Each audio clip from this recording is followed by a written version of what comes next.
අම්මා ඒ වගේම තාත්තා අද සමාජයේ දෙස බලද්දී අපේ රටේ වැඩිහිටියන්ට දරුවන් සලකන විදිය පිළිබඳව ඇත්තරම අපිට ඇත්තේ මහ දුකක්. දසමාසයක් කුසේ දරාගෙන ඉඳලා මේ ලෝකේ තියෙන දරුණුම වේදනාව අම්මා විඳලා දරුවෙක් මේ ලෝකෙට බිහි කරන්නේ ඒ අම්මගේ හදවතේ මොනතරම් බලාපොරොත්තු තියාගෙනද? ඒ වගේම තාත්තා තමන්ගේ රතු රුධිරය සුදු දහඩිය බවට පත්වනකම් මේ මහ පොළොව සමග ගැටෙමින් තමන් ජාතක කළ දරුවා පිළිබඳව මේ තාත්තට මොනතරම් ආඩම්බරයක් ඇද්ද? හැබැයි කනගාටුවට කරුණක් අද අපේ රටේ වැඩිහිටි නිවාස දිනෙන් දින වැඩි වෙනවා. ඒ වගේම 25000කට වැඩි දෙමව්පියන් මේ වැඩිහිටි නිවාසවල තනි වෙලා තියෙනවා.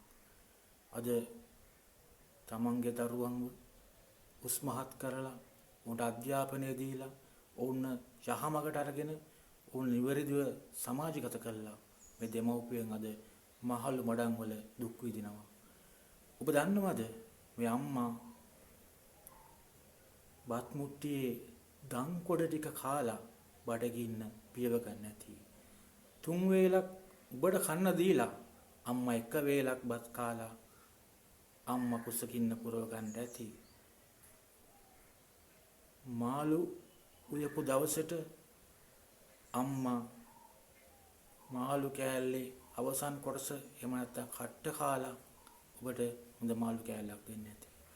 තාත්තා පාටියකට ගිහිල්ලා කොහෙද හරි රස භෝජනක් හරි මොන හරි දෙයක් හම්බුනොත් ඒක සාක්කුවේ දාන් ඇවිල්ලා ඔබට දීලා ඇති.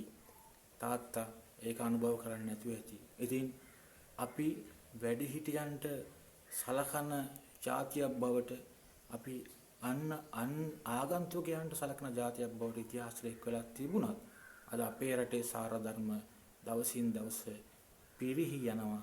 ඒ වගේම ගිලිහෙනවා. ඉතින් බොහොම ආදරෙන් ඉල්ලන්නේ අපි නිවැරදි සමාජයක් ගොඩනගන්නට නම් මේ දරුවන් යහමකට ගැනීම අනිවාර්ය වෙනවා. පාසල් පද්ධතිය, ඒ වගේම දහම් පාසල් පද්ධතිය තුල මේ වැඩිහිටියන්